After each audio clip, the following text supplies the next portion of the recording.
B section थाना की हदूद में होगा इलाड़ो के मकाम पर एक अलमनाक हादसा पेश आया है। एनी शाहिदीन के मुताबिक तेज़ रफ्तार ट्रालर ने मोटरसाइकिल को जोरदार टक्कर मारी, जिसके नतीजे में मोटरसाइकिल सवार नौजवान मौके पर ही जाँ बहक हो गया।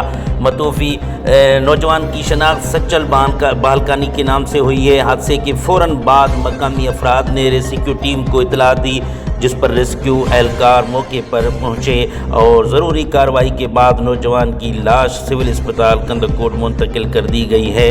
पुलिस के मुताबिक ट्रालर ड्राइवर की तलाशी जारी है, जबकि हादसे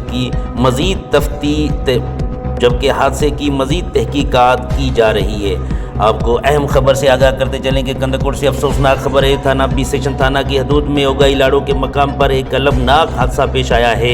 एनी शाहिदीन के मुताबिक तेज़ रफ्तार ट्रालर ने मोटरसाइकिल को ज़ोरदार टक्कर मारी, जिसके नतीजे में मोटरसाइकिल सवार नौजवान मौके पर ही जान की बाजी हार गया।